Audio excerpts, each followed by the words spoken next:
Örgü Mü Dediniz kanalımdan dünyadaki tüm dostlara selamlar, sevgiler, saygılar. Örgü Mü Dediniz kanalıma hepiniz hoş geldiniz. Bu videomda sizlere tığ işi dokuma tekniği kullanarak yapmış olduğum bu güzel etol şal yapımını anlatmak ve paylaşmak istiyorum. Umarım sever ve beğenirsiniz arkadaşlarım. Beğeni ve yorumlarınızı videomun alt kısmında yapabilir. Ayrıca paylaşımda bulunarak daha çok kişilere ulaşımını sağlayabilirsiniz. Evet, gelin şimdi bu güzelliği hep birlikte örelim arkadaşlar. Evet arkadaşlarım, bu güzel şalımı yaparken kullanmış olduğum ipleri şöyle Nako Vals'in göstereyim sizlere. Numarası 86-844 batik bir ip ve Nako Paris. Şöyle göstereyim onu da. Onun numarası da 63-83. Evet, dilediğiniz uzunlukta öncelikle zincirler çekiyoruz. Bu zincirleri arkadaşlarım üzerine dokuma şeklinde yapacağımız için yukarıda daha önceden yapmış olduğum iyi yazan yere basarsanız göreceğiniz atkıyı etol şalı yaparken kullanmış olduğum teknikle yapacağız. Ancak bunda 4 sıra batik ipimizi, 4 sıra bakın bu Nako Paris düz olan ipimizi kullanacağız arkadaşlarım. Buna dikkat etmemiz gerekiyor sadece. Ve bu enini arkadaşlar, burası eni oluyor. Ne kadar büyüklükte istiyorsanız o büyüklükte 4 ve katları olarak zincir çekmeniz gerekiyor. Ki bu birazdan dokuma işlemine geçtiğimiz zaman 4 sıra 4 sıra şeklinde yapacağız. Ve değişik bir desen ortaya çıkacak. Onun için 4-4 yaparsanız buraları çok daha iyi olacak. Dediğim gibi ama bu ölçüyü dilediğiniz kadar yapabilirsiniz. Şimdi ben ölçü bunu metreleyip hani size verebilirim ama elden ele farklılık göstereceği için arkadaşlarım genelde vermek istemiyorum. Hangi büyüklükte istiyorsanız o büyüklükte kendinize göre yapabilirsiniz bunu. Dediğim gibi tek dikkat etmeniz gerekecek yer bu kafeslerin 4-4-4-4 devam ediyor olması. Evet, tığım ise 3.75 milim oldu arkadaşlarım. Hemen göstereyim. Şöyle daha önce de dediğim gibi yapmıştık ama yine ilk defa rastlayan olursa diye burayı da göstermek istiyorum. Şöyle zincirlerimi bir çektim. 4 ve katları şeklinde aralarda birer zincir olacak. Yani bu delik kafeslerimiz arkadaşlarım dörder dörder devam edecek. Yani şöyle bakın 1, 2, 3, 4 kafes. Her kafes için ise 2 tane zincire ihtiyacımız olacak. Zincir yani birine giriş yapacağız, diğerini boş bırakacağız. Birine giriş yapıp diğerini boş bırakacağız. Onun için 2 olarak saymanız gerekiyor. Yani bu kafesleri oluşturmak için şurada 4 kafesi 8 tane zincire ihtiyacınız olacak. Evet, şimdi şu zincirlerimizi tam şey ile çektiğimizi farz edelim. Aynı zamanda bakın, bu ipi hiç kesmeden şu şekilde arkasından alıyorum. Aynı zamanda bu ipimi de yukarıya çıkartmış oluyorum. Burası tamamen yeni başlayan arkadaşlarım için. Bir tane zincir çekiyorum. Yani bu ipi kendimle yukarıya doğru götürüyorum ki şurada, yani 4 sıra yaptıktan sonra böyle hemen atlatarak, bir ip atlatarak değil de böyle örerek giderseniz kenarı da bu şekilde durur ve düzgün olur arkadaşlar. Evet, şimdi bu işlemi yaptıktan sonra bir tane zincir çekiyorum, üzerine bir alıyorum ve ikili trabzan yapıyorum arkadaşlarım. Şöyle bir zincir, bir ikili trabzan. Bu iplerimizi de örerken 4 4, yani bakın 4 sıra, 1 2 3 4 sıra bundan, 4 sıra bundan şeklinde 1 2 3 4, bu şekilde devam ediyoruz ve dilediğimiz uzunluğa gelene kadar bu işlemi devam ettiriyoruz arkadaşlarım. Şimdi bu ipim evde yarım vardı, yarısı bitti. Bu da benim ikinci ipim, bu da aynı şekilde ikinci ipim arkadaşlarım. Onu da söyledim. Şimdi sadece şu işlemi yapıyoruz. Bir zincir, altta zincir olduğunu düşünün. Yani buranın zincir olduğunu düşünün. Bir tanesini atlıyoruz. İkincisinden giriş yapıp alıyoruz ve ikili trabzanlarımızı yapıyoruz. Bu şekilde. Gördüğünüz gibi çok kolay. Zemin kısmını bu şekilde oluşturuyoruz. Sadece bu modelden arkadaşlarım kilimler de yapabilirsiniz. Çok güzel paspaslar yapabilirsiniz. O da aklınızın bir köşesinde bulunsun arkadaşlar. Şöyle alıp bakın bir zincir çekiyorum. Altta bunu zincir olarak düşünürseniz bir tanesini atladım. İkincisinden giriş yapıyorum ve devam ediyorum.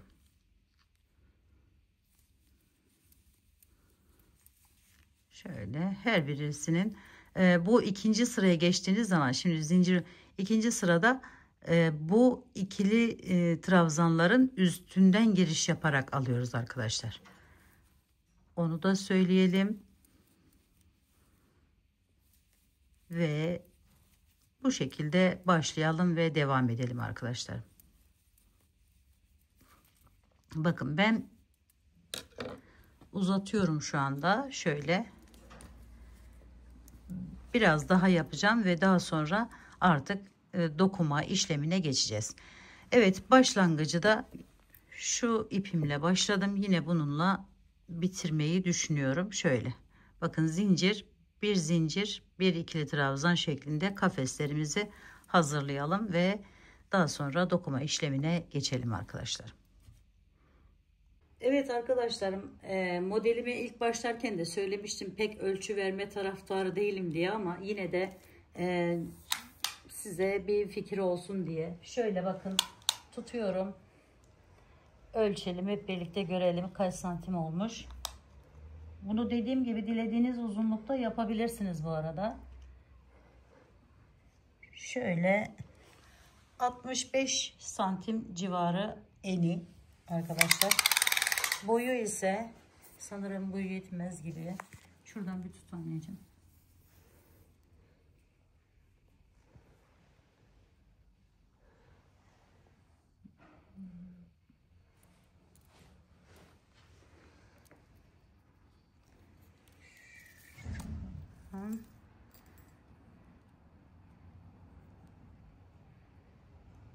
Boyu böyle 1.75 civarlarında arkadaşlar. Uzunluğu hafif sapmalar olabilir. Şimdi bakın, bu ana zemin kısmını 4 4 4 4 4 yaptık, bitirdik, tamamladık. Şimdi bu dörtleri arkadaşlar şöyle göstereyim. Bakın, önce bundan başladım. 4 tanesini aynı hizada, buradan nasıl başladıysam aynı hizada devam ettirdim ve sona kadar gidiyor zaten. İkinci blokta batik ipi kullandım ve onu da tam tersi, yani bunu alttan aldıysak birazdan göstereceğim. Bunu üstten alarak, yani üst taraftan şöyle geçirerek devam ettim. Şimdi ölçü almakla başlayalım. Bakın, bu iplerimiz de burada Bu da çok büyük bir kolaylık aynı zamanda. Onu da söyleyelim. Şöyle alıyorum arkadaşlarım. Şöyle tuttum.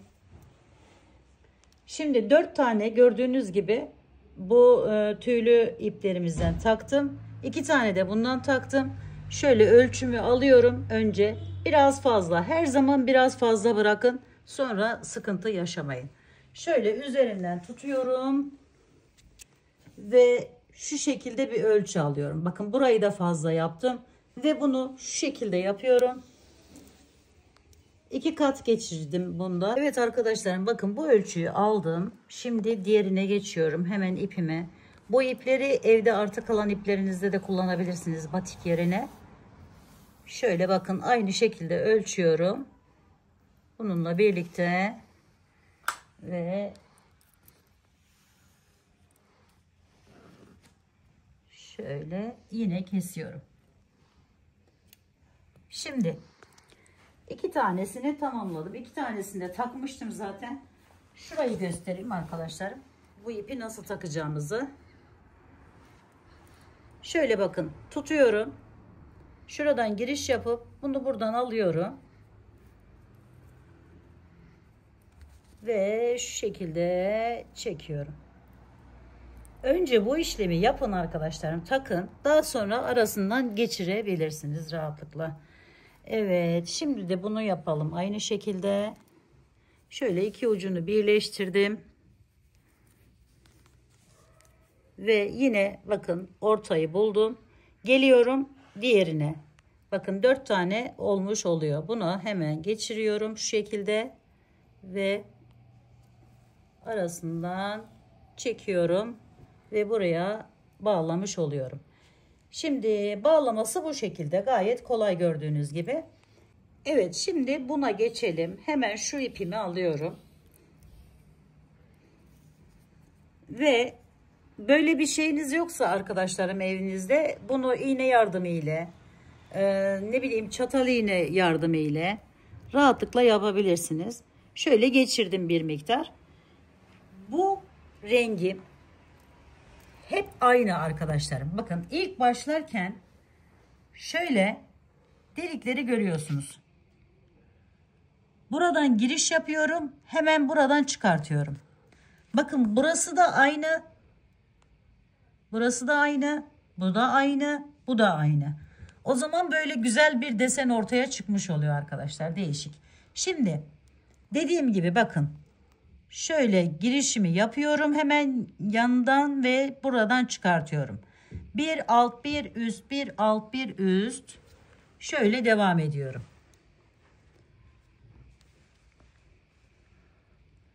Çektim. Çok sıkmıyorum. Burası biraz gevşek kalsın. Çok sıkmayın. Yine devam ediyorum. Bu şekilde bir alttan bir üstten alıp sona kadar devam ediyoruz.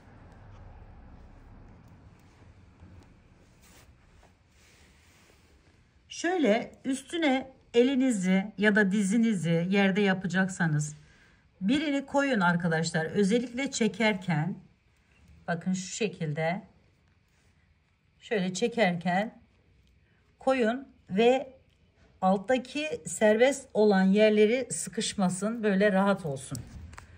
Evet, bunu da söyledik. Şimdi şöyle bakın. Alt üst alt üst devam ediyoruz.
Sonrasında fazlasını çıkarttım. Bakın burası da bu şekilde duruyor.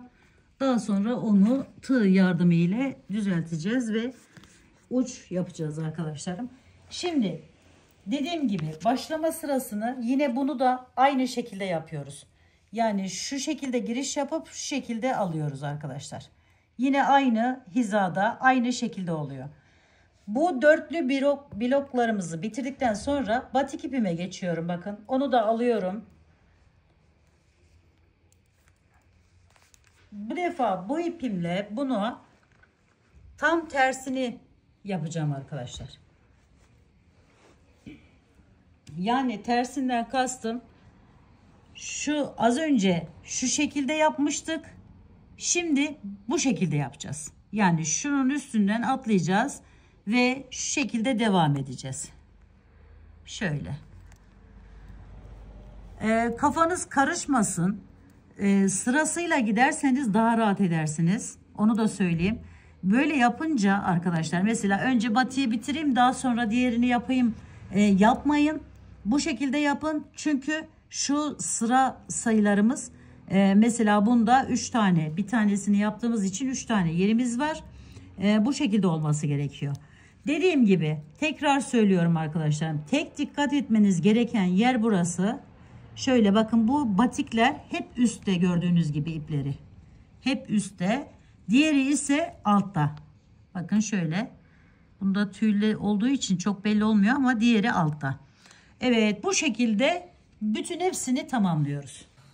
Şimdi şu uzun olan saçaklarını bakın arkadaşlarım, bu üstte kalan yerden şu şekilde alıyorum.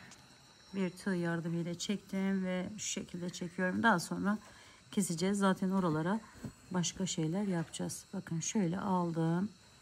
Hemen şu şekilde yapıyorum. Bir zincir çekip içerisinden çıkartıyorum.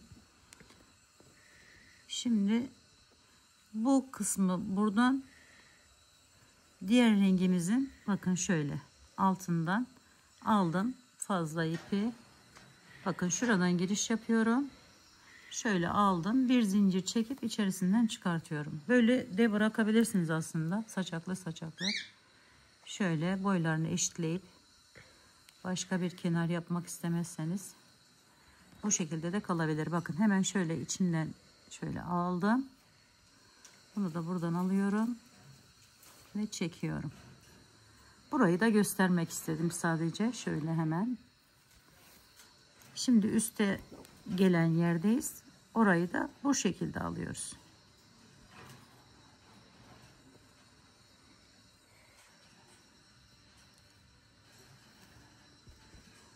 Evet arkadaşlarım, şalımın dokuma işlemini tamamladım. Bakın şu şekilde göstereyim. Birazdan daha detaylı göreceksiniz. Şimdi burayı, kenarı arkadaşlarım ilk sırada şöyle yaptık. Şimdi üzerine bir alıyorum. Bakın hemen buradan giriş yapıyorum. Bir tane zincir çektim, üzerine bir aldım, diğerinden giriş yapıyorum. Böyle bir zincir, bir çakma sık iğne şeklinde devam ediyorum.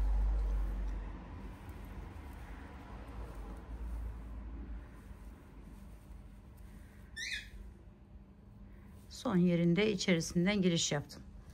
Bakın şöyle bir işlem yaptım. Şimdi bunu size göstereceğim. Bu şekilde.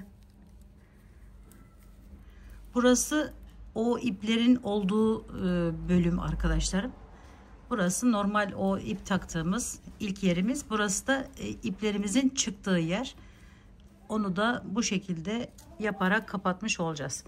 Şöyle diğer sıraya geçiyorum şimdi. Şu şekilde arkadan aldım. Hemen bakın, diğerini yaparken ipleri kaybetmek amaçlı şu şekilde giriş yapıyorum. 1 2 aldım ve sık hepsini birlikte çekiyorum. Bir zincirimi çektim, üzerine bir aldım. Alt sıradan alırsanız arkadaşlarım, böylelikle altta kalan ipleri de mümkün olduğunca saklamış, gizlemiş olursunuz. Bakın şöyle şekilde. Evet, şimdi bu bir sırada bu şekilde devam edelim. Bir zincir aralarından giriş yapıyorum. Bakın şu alt kısımdan. Burada çok da ihtiyacımız yok ama yine de aynı şekilde göstermek istiyorum sizlere. O yüzden bu şekilde devam edelim.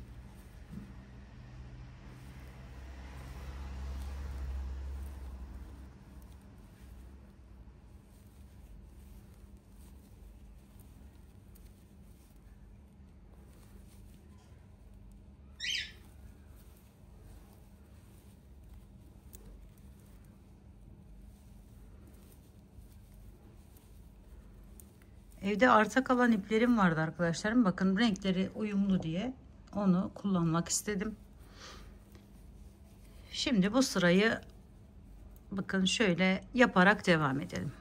Arkası da bu şekilde gözüküyor. Zaten önü arkası fark etmez arkadaşlar. İki tarafta güzel bir görünüme sahip oluyor. Evet arkadaşlarım, son yerime geldim. Orayı da bu şekilde yapıyorum. Sonra çeviriyorum. 1, 2, 3, 4 tane zincir çekiyorum. Üzerine bir aldım. Hemen bu dibinden giriş yapıyorum. 1, 2, 3. 3 defa topladıktan sonra çekiyorum. Şöyle bir fıstık oluşturuyorum. 1, 2, 3, 4 zincir çektim. Üzerine bir aldım. Hemen buradan girişimi yapıyorum. 1, biraz uzatırsanız daha güzel duruyor. 2, 3, birleştiriyorum, çektim. 1, 2, 3, 4 zincir. 5 tane bu şekilde yan yana fıstık yapacağız arkadaşlar. 2, 3. Daha büyük de yapabilirsiniz tabi. 1, 2, 3 oldu. 1, 2, 3, 4 zincir. Devam ediyorum şimdi. 1, 2, 3, birleştirdim. 1, 2, 3, 4, devam ediyorum. 1, 2, 3, topladım, çekiyorum. 1, 2, 3, 4, 5 tane oldu gördüğünüz gibi. Şimdi 4 zincir, yine 1, 2, 3, 4 geliyorum. Bakın hemen şu tepesinden şu şekilde giriş yapıyorum ve kaydırarak bağlıyorum. Sonra 1, 2, 3, 4 zincir çekiyorum, geliyorum. Bakın şu fıstığımız burada şu şekilde arkadaşlar, alıyorum ve buraya sık iğne ile tutunuyorum. 1, 2, 3, 4 zincir, bir diğerine geçiyorum şu şekilde ve bağlıyorum. 1, 2, 3, 4 zincir, hemen diğerine geçip şöyle sık iğnelerle ve zincirlerle aşağıya iniyoruz. Aradaki yerlere, şu yerlere sık iğne yapıyoruz. Diğer yerlere ise sık iğne, zincir çekiyoruz. Bu şekilde tamamladık arkadaşlarım burayı. Üzerine bir alıyorum. Bakın hemen yanındaki boşluktan girişimi yapıyorum. Bir tane çakma sık iğne yapıyorum. Bir zincir, bir tane çakma sık iğne. Bu ara kısmını dilediğiniz uzunlukta ya da sıkılıkta yapabilirsiniz. Şimdi şurayı da sayıyorum. 1, 2, 3, bir tane daha yapıyorum. Ben diğerinde 4 ara bırakmıştım arkadaşlar, şöyle. Bakın 1, 2, 3, 4. Şimdi tekrar aynı işlemi yapıyorum. 1, 2, 3, 4 zincir, üzerine bir aldım. Hemen şöyle girişimi yapıyorum. Biraz çekiyorum tabii. Şöyle fıstıkların boyunu uzatın arkadaşlarım. Daha güzel dursun. 2, 3 defa topluyorum. Bunu 4'e 5'e de çıkartabilirsiniz. Ya da yeterli bu kadar. Şöyle 1, 2, 3, 4 tane zincir, tekrar devam ediyorum. 5 tane fıstık yapıyorum böyle uzunlamasına. 1, 2, 3, 4. Şöyle de alabiliriz. Zaten sık iğne ile kapatırız. 1, 2, 3, 4.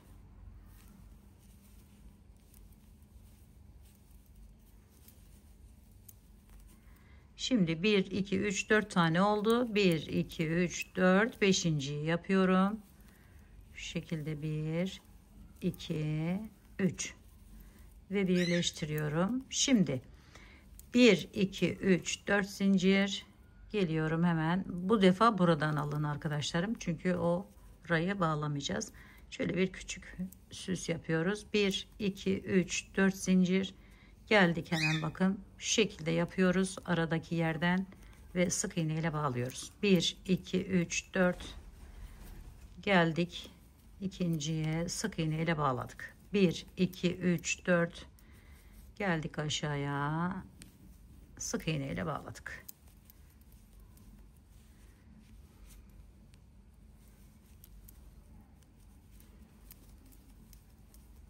Son yere geldim. Şöyle yine buradan şu şekilde alıyorum ve bağlıyorum. Evet, ikinci yerimi de bakın şu şekilde yapmış oluyorum. Bitmiş görüntüsü bu şekilde oluyor arkadaşlarım. Bence güzel ve hoş oluyor. İsterseniz yapabilirsiniz, istemezseniz yapmazsınız arkadaşlar. Daha farklı şekillerde de yapabilirsiniz. Şimdi bir tane zincirimi çektim, üzerine bir aldım. Bakın bu bunun içerisinde olduğu için o ilk kenardakini hemen yanındakine yapmıştık. Bunu şöyle bu tarafa doğru geçiyorum, bir tane. Bir zincir, bir çakma sık iğne, 4 tane boşluk oluşturuyorum önce. 1 2 3 ve 4. Sonra 1 2 3 4 zincir ve fıstıkları yaparak devam ediyoruz. Bu şekilde bu kenar kısmını tamamlıyoruz arkadaşlarım ve şalımız kullanıma hazır hale gelmiş oluyor. 2 3 4. Evet, kapanışta tekrar görüşelim, burayı tamamlayalım.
Evet arkadaşlarım, bakın kenarlarını da bu şekilde tamamladım ve böyle bir güzellik ortaya çıktı.